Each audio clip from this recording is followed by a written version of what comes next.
This is the world news on Al-IyamoyeTv and radio. Good afternoon. I am Modupe Akinyosoye. Here are the top stories.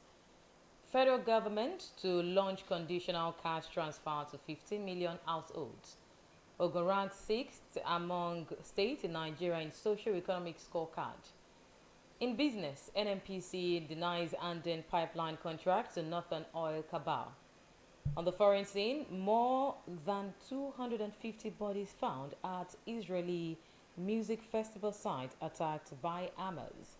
In sports, Arsenal defeat Man City as Liverpool draw point.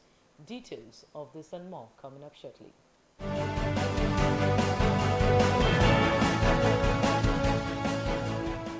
Welcome back. Now the news in details. The federal government will launch the conditional cash transfer policy for 15 million households in October 17. The Minister of Humanitarian Affairs and Poverty Alleviation, Betta Edo, disclosed this on Sunday while featuring in a television program. Edo stated that the sum of 25,000 naira for 3 months will be received by the different households. On the credibility of the social register, the minister noted that the ministry is working with stakeholders across the country to get a credible register of beneficiaries. While admitting that some persons on the register might have died or moved up the economic ladder, Edu said the verification exercise is to clean up the register. Meanwhile, the federal government says it will relaunch the Trader Money Scheme aimed at supporting small-scale businesses in the country.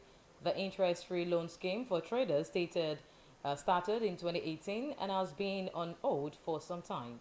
The Minister of Humanitarian Affairs and Poverty Alleviation, Betta Edo, said the government is set to relaunch the scheme in November with each beneficiary getting 50,000 naira to support their business. Confirming that the scheme has not been scrapped, Edo said one big market will be selected per senatorial district for the scheme. Some non-serving senators of the All Progressives Congress APC have called for caution and respect for rule of law in handling the issue of President Bola Tinubu's Chicago State University certificate. The 107 former senators who threw their weight behind the president said it was not uncommon for world leaders to grapple with allegations. The convener of the group and a former Kano senator, Bashir Lado, in an open letter to President Tinubu on Sunday, said former United States President Barack Obama and Prime Minister Narendra Modi faced a place of birth controversy and questions over educational qualifications, respectively. President Bola Tinubu is being accused of certificate forgery by the presidential candidate of the People's Democratic Party, PDP, in the last election, Atiku Abubakar. President Bola Ahmed Tinubu has urged the electorate in Kogi State to align with the ruling All Progressives Congress by voting its candidates in the November 11 governorship election, Ahmed Ododo, for continuity and consolidation. President Tinubu, who was represented by the Vice President Kashim Shettima during the official flag-off of the APC governorship campaign in Lokoja, the state capital, also asked voters to come out en masse on the day of election to cast their vote. Shettima said President Tinubu remains a man of courage and conviction who is pregnant with ideas that would reposition the state for good. He said the appointment of a Minister of Steel Development, Prince Shuaib Abubakar Audu, from the state was part of efforts by the presidency to complete the iron and steel company of at Ajaokuta, which is said is at 98% stage of completion with 500,000 job creation capacity.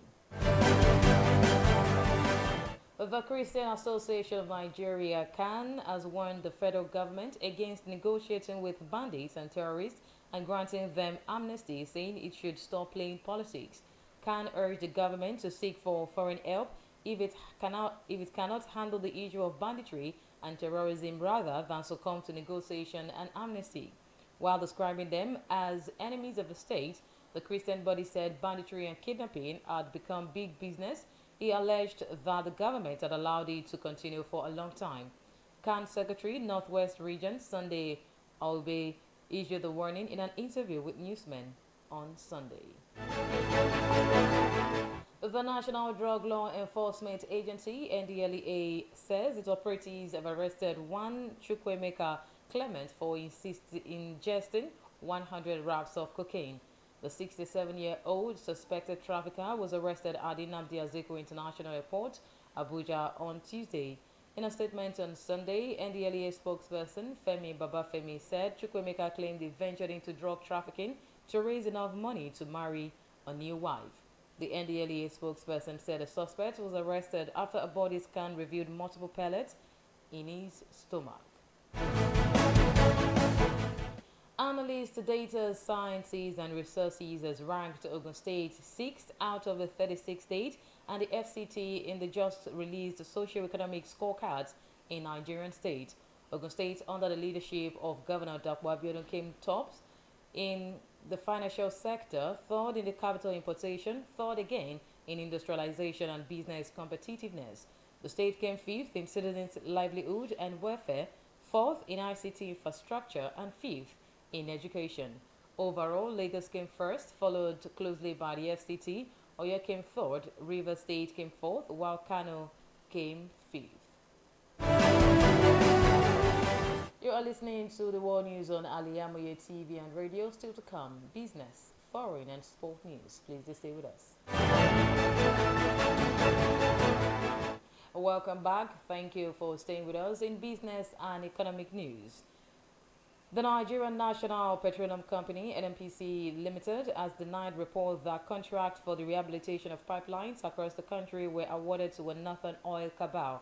NNPC on Sunday said that its selection was not conducted solely by the firm, as the Bureau of Public Procurement, BPP Infrastructure Concession Regulatory Commission, and the Nigeria Extractive Industries Transparency Initiative, NATI, were involved. While stating that the process was transparent, the company described the reports as fallacious and designed to bring the name of the firm into disrepute. According to the NNPC, 17 oil firms were awarded the pipeline rehabilitation contract. On the foreign scene, resources said they have found more than 250 bodies at the site of an Israeli music festival attacked by Hamas militants in an unprecedented assault on Saturday. The Israeli military said at least 700 people died in the attacks overall, more than 2,000 were injured, and that a number of hostages are being held in Gaza. Retaliatory Israeli airstrikes have killed at least 413 people in the Gaza Strip, with 2,300 wounded, according to the latest update from Palestinian officials. Meanwhile, the United States has announced more support for Israel by sending munitions and boosting forces in the region. In the world of sport, Arsenal ended their 8-year wait for a Premier League win over Manchester City as Gabriel Martinelli's late strike sealed a dramatic 1-0 victory for the Gunners on Sunday. The Brazilian winger was a halftime substitute and he struck the decisive blow for Mikel Arteta's men in the early race at the top of the league. The win moved Arsenal joint up with Tottenham both on 20 points from 8 matches, while Man City dropped to third, 2 points adrift. In other matches of the day, Liverpool drew 2-2 with Brighton, while West Ham came from behind to draw at home 2-2 against Newcastle United. To end the world news, a quick recap of the major stories. We reported the federal government to launch conditional cash transfer to 15 million households. Ogun ranked 6th among states in Nigeria in socio-economic scorecard. In business, we told you that NNPC denied handling pipeline contract to Northern Oil cabal.